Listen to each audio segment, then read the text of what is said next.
प्रश्न नंबर 8, त्रिभुज एबीसी की भुजा AB पर D और E दो ऐसे बिंदु है कि AD के बराबर में BE हो। यदि DP के समांतर BC तथा EQ के समांतर AC हो तो सिद्ध कीजिए कि PQ के समांतर में कौन है, AB। देखिए पूरी बात हम ये त्रिभुज का चित्र बना के समझते हैं। ये देखिए ये त्रिभुज है हमारा जिसमें है A, B और C, ठीक है। अब देखिए ये क्या कह रहा है, AB पर दो बिंदु है, ये वाले AB लाइन है, भुजा है, इसके ऊपर दो बिंदु कौन है, D और E। वो किस प्रकार स्थित है कि AD के बराबर में क्या है, BE है। यानी अगर यहाँ D लेते हैं तो ये AD, ये वाली लाइन BE, यानी यहाँ BE के बराबर है। ये भाग और ये भाग बराबर है, ये हमने ले लिया। आगे कह रहा है DP समांतर BC, यानी D को ऐसे आगे बढ़ाएंगे तो उस लाइन को P पर कहीं काटेगी तो ये DP किसके समांतर है, BC के। और EQ, E को ऐसे आगे बढ़ाएंगे तो यहाँ कोई बिंदु Q बनेगा, ये EQ समांतर है वो किसके है, AC के है, ठीक है। ये हमको दे रखा है। अब कह रहा है कि PQ, यानी ये PQ को हम ऐसे मिलाएंगे तो ये PQ किसके समांतर है, AB के समांतर। ये हमको सिद्ध करना है। तो सबसे पहले लिखेंगे, दिया है हमें, क्या दिया है हमको, त्रिभुज ABC में AD के बराबर में कौन है, BE है, ठीक है। और दूसरी जो चीज है वो है आपके DP के समांतर में है BC और EQ के समांतर में है AC। ये हमको दे रखा है, सिद्ध करना।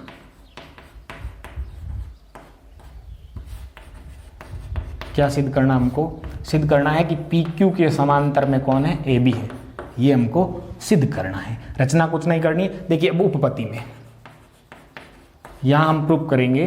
तो देखिए सबसे पहले AB के बराबर में AB, ठीक है। देखिए ये बात सिद्ध करने के लिए हमें क्या करना है, हमें ये करना है कि CQ बटा ये QB बराबर में CP बटा P अगर लेकर आ जाएंगे तो पर में 11.2 से यानी BPT के विलोम से अगर ये अनुपात बराबर है तो ये रेखाएं क्या हो जाएगी, समांतर हो जाएगी। ये काम हमें यहाँ करना है। तो सबसे पहले AB के बराबर मैंने क्या लिया, AB लिया। तो देखो AB के देखो पहले दो भाग हो रहे हैं, AD प्लस DB। तो मैं लिखूंगा इस तरफ AB को लिख दूंगा AD प्लस DB, ठीक है। दो टुकड़े हो रहे बराबर में, उस तरफ ये BE plus AE, BE plus AE, ये पूरा AB बन रहा है, ठीक है। तो देखिए प्रश्न में क्या दे रखा, AD के बराबर में कौन है, BE है। तो ये AD इधर, इधर BE कैंसिल हो गया, तो पीछे क्या बचा आपके, DB के बराबर में कौन है, AE है। ये आपका हो गया समीकरण नंबर 1। आगे बढ़ते हैं, त्रिभुज ABC में, ये जो ABC त्रिभुज है इसमें ये DP समांतर है किसके, BC के। तो लिखेंगे DP समांतर BC, ये समांतर है अतः BPT से। क्या होगा, अगर ये लाइन इसके समांतर है तो क्या होगा, AD बटा DB बराबर में AP बटा PC,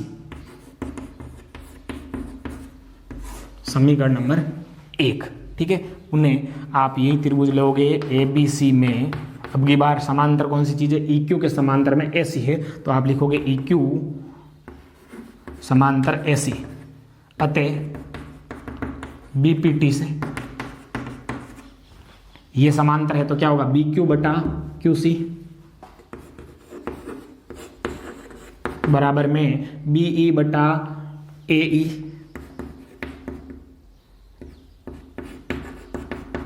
ठीक है।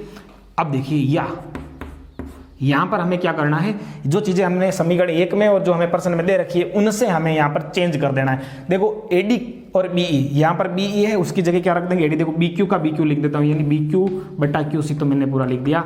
देखो BE की जगह हम क्या लिख सकते हैं, AD बटा AE की जगह क्या लिख सकते हैं, DB, ठीक है। ये बात समझ में आ गई। ये दोनों हमने चेंज किए, ये कैसे चेंज किए, ये देखो यहाँ पर ये दिया हुआ था तो उसके स्थान पर रख दिया, और ये समीकरण 1 से रख दिया। तो यहाँ लिख देंगे समीकरण 1 से, ठीक है, वे दिया है। ये हो गया कारण। अब ये समीकरण कितना हो गया आपके, 2 हो गया। अब समीकरण 1 व 2 से, समीकरण 1 और 2 में क्या चीजें बराबर, देखो AD बटा DB, यहां पर भी AD बटा DB, तो यहां से क्या आ जाएगा, बराबर में क्या हो जाएगा, AP बटा PC, बराबर में हो जाएगा बी क्यू बटा क्यू सी। ठीक है, अब देखिए ए पी बटा पी सी कहाँ है, देखो ए पी बटा पी सी बराबर में बी क्यू बटा क्यू सी, यानी ये इन दोनों का ये जो अनुपात है उधर के अनुपात के बराबर है। तो लिखेंगे त्रिभुज अतः त्रिभुज एबीसी में बीपीटी के विलोम से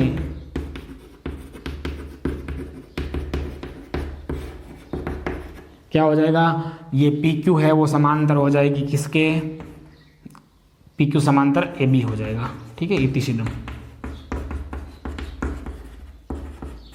तो ये हो गया अपने प्रश्न नंबर 9। एबीसीडी एक समलंब चतुर्भुज है जिसकी भुजा ए बी समांतर सी डी है तथा इसके विकर्ण परस्पर ओ पर प्रतिच्छेद करते हैं। तो दर्शाइए कि ए ओ बटा बी ओ बराबर सी ओ बटा डी ओ है। तो देखो सबसे पहले हम समलंब बनाते हैं, ये समलंब चतुर्भुज है। ठीक है, ए बी सी डी, ये भुजाएं क्या है, समांतर है, ए बी समांतर सी डी है। तो सबसे पहले लिखेंगे दिया है हमें ए बी सी डी एक समलंब है,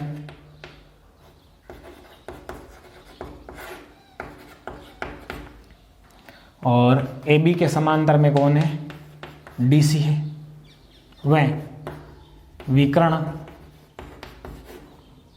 बिंदु ओ पर प्रतिच्छेद करते हैं।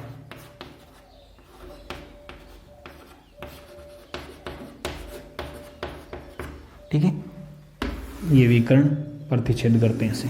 ठीक है, यहां पर ओ है। अब आपको सिद्ध करना, क्या सिद्ध करना वो लिखना है, सिद्ध करना। देखिए सिद्ध करना में आपको दे रखा है ए ओ बटा बी ओ बराबर में सी ओ बटा डी ओ। ये हमें सिद्ध करना है, रचना। इसको सिद्ध करने के लिए हमें एक रचना करनी पड़ेगी। देखिए रचना में चाहे तो आप यहाँ से इधर ऐसे या इधर यहाँ समांतर खींचना चाहिए, बी के या सी डी के समांतर एक लाइन खींचनी है। ठीक है, तो मैं यहाँ खींच रहा हूँ, ये ऐसे जो यहाँ आके ई बिंदु पर करती है। ठीक है, तो मैं लिखूंगा कि ओ ई समांतर ए बी समांतर सी डी खींचा। ठीक है, ये हमने रचना की। अब उपपत्ति में त्रिभुज ए बी डी में देखो मैं चित्र बना देता हूं अलग से, ये ए, ये बी और ये डी, ये लाइन है जहां ओ है, ये ई है। देखो ए बी डी में कौन समांतर है, ए बी समांतर ई ओ है। ठीक है, अतः बीपीटी से ये लाइन इसके समांतर, तो क्या लिखा जाएगा, ए ई बटा ई डी बराबर में है बी ओ बटा डी ओ। ठीक है, बी ओ बटा डी ओ ये हो जाएगा। अब ये हो गया आपके समीकरण नंबर 1। फिर देखिए ये जो समांतर लाइन आ रही है वो त्रिभुज लेना आपको, तो वो हो जाएगा ए डी और सी। ठीक है, तो लो त्रिभुज ए डी सी में देखिए ए डी सी वाला चित्र बनाते हैं हम ऐसे, ये ए, ये डी और ये सी, ऐसे लाइन आ रही जहाँ ओ है और यहाँ ई है। तो देखिए त्रिभुज ए डी सी में कौन समांतर है, ये ई ओ समांतर है सी डी के, तो लिखो सी डी समांतर ई ओ। अतः बीपीटी से क्या हो जाएगा, ए ई बटा ई डी बराबर में ए ओ बटा ओ सी या सी ओ। ये हो गया समीकरण नंबर 2। अब समीकरण 1 व 2 से समीकरण 1 में देखो क्या है आपके ए ई बटा ई डी, इसमें भी क्या है ए ई बटा ई डी है, तो ये चीज़ें आपस में क्या हो जाएगी, बराबर हो जाएगी। तो यहाँ लिखोगे बी ओ बटा डी ओ बराबर में ए ओ बटा सी ओ। ठीक है, अब देखिए ये आप गुणा करके, तिरछा गुणा करके आप व्यवस्थित कर सकते हो, यानी इस रूप में हम ला सकते हैं। तो देखो ए ओ के बटे में कौन है, बी ओ है, तो बी ओ को आप यहाँ ले जाओ, सी ओ यहाँ आ जाएगा। ठीक है, तो देखो यहाँ हो जाएगा ए ओ बटा बी ओ बराबर में हो जाएगा CO बटा DO इति सीधम। ठीक है, देखो इनका वज्र गुणा करके हम ऐसे प्राप्त कर सकते हैं। तो यही हमें उत्तर लाना था। तो ये हो गया प्रश्न नंबर 9। प्रश्न नंबर 10, यदि D और E क्रम से AB और AC त्रिभुज ABC की भुजाओं पर स्थित ऐसे बिंदु है कि BD के बराबर में CE हो। अब देखिए ये थोड़ा समस्यात्मक प्रश्न है, ये चीज़ इसमें दी हुई नहीं है, हमने मानी है, इसको हल आसानी से कर ले। इसके लिए हो तो सिद्ध कीजिए कि त्रिभुज ABC एक समद्विबाहु त्रिभुज है। अब देखिए हो सकता है उसमें मिसप्रिंट हुआ हो। अब हमें यहाँ देखो एक त्रिभुज दिया है, तो त्रिभुज बनाते हैं पहले। ABC ये हो गया, जिसमें देखो ये यहाँ पर D और ये A, ये लाइन DE और ये है BC। अब देखिए ये वाला यहाँ से यहाँ तक, यहाँ से यहाँ तक बराबर है, तो ये लिखेंगे दिया है में त्रिभुज ABC में DE समांतर BC व BD के बराबर में है CE। ये हमको दे रखा है। सिद्ध करना, क्या सिद्ध करना है? सिद्ध करना है कि त्रिभुज ABC एक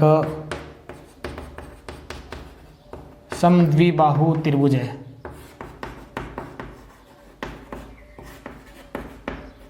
यानी दो भुजाएं बराबर लानी, कोई सी भी लो, ठीक है, तो वो क्या हो जाएगा? समद्विबाहु त्रिभुज हो जाएगा। तो इसमें रचना कुछ नहीं करनी, सीधा उपपत्ति में त्रिभुज ABC में क्या समांतर है?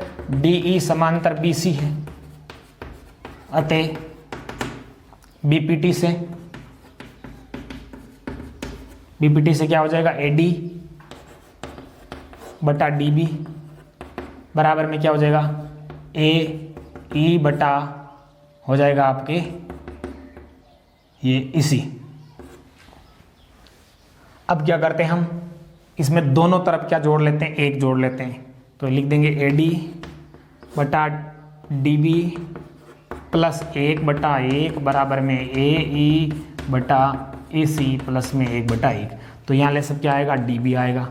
DB का भाग DB में एक बार, A को AD से गुणा करोगे तो AD प्लस इसका भाग इसमें DB बार, DB को 1 से गुणा करोगे तो DB बराबर में इसी बटे में आ जाएगा। इसी का भाग इसी में एक बार, A को AE से गुणा करोगे तो AE प्लस इसका भाग इसमें इसी बार, इसी को 1 से गुणा करोगे तो इसी। अब देखो जोड़ लीजिए, AD और DB क्या बन जाएगा? AD और DB बन जाएगा AB बटा DB बराबर में ये AE प्लस EC क्या बन जाएगा? AC बन जाएगा। AC बटा क्या है? EC। अब देखिए प्रश्न के अंदर हमें दे रखा है कि DB के बराबर में क्या है? EC है। देखो BD और EC बराबर है, ये दोनों कैंसिल हो गए, तो पीछे क्या बचा?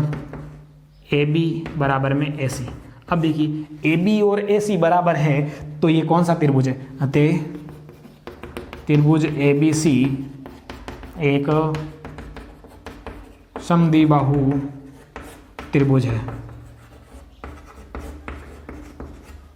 यही सिद्ध करना था इति सिद्धम।